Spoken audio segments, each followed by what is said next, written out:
Hello and good morning. I'm Matthew Maud from Maud Design, and today I'm going to continue our micro series on lessons learnt, and it's just occurring to me right now I hadn't even decided yet which was the lesson I was going to share this week. But anyway, I want to talk to you briefly about one of the key principles of being a UX designer, and it's not really exclusive lesson to design. Actually, it's a really good practice in life and any kind of communication of a message.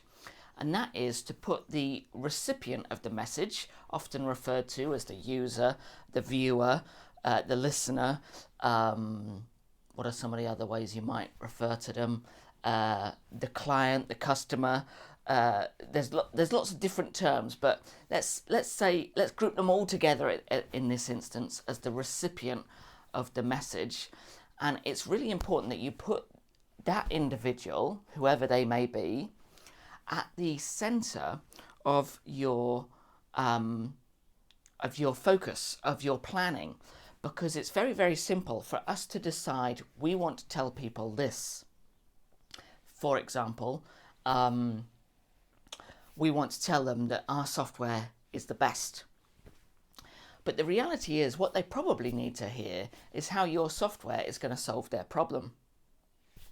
And so sometimes it's the same thing in our minds. Our software is the best, it will solve your problem. But what they need to hear and understand is not the technical reasons why it's the best, but the daily reasons why it's going to solve their problems, save them time.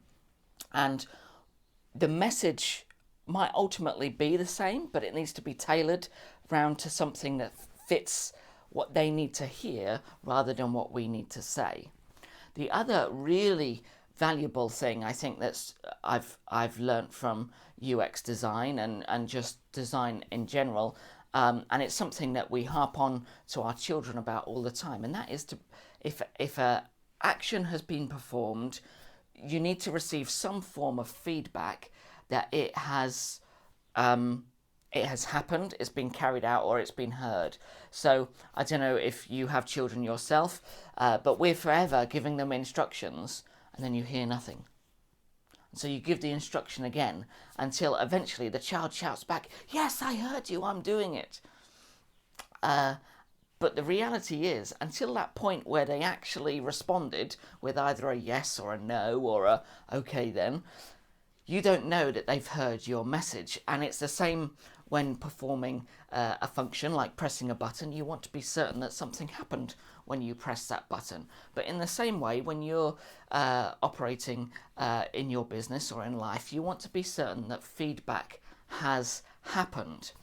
And it's a good thing to bear in mind when we are managing others, but also when we're communicating to people, when we're responding perhaps to feedback from customer relations or something like that. It's important that we provide some form of feedback that communicates that they have been heard, that the action has been performed, or something like that. So there are just a couple of things for you today that I find are really, really valuable when I'm going around business, but also in life, is provide some feedback and be certain that the actions you're performing actually address the needs of the person you're performing them for. Don't just make assumptions on their behalf. I'm Matthew Maud from Maud Design. Have a really great day. Stay safe and stay at home.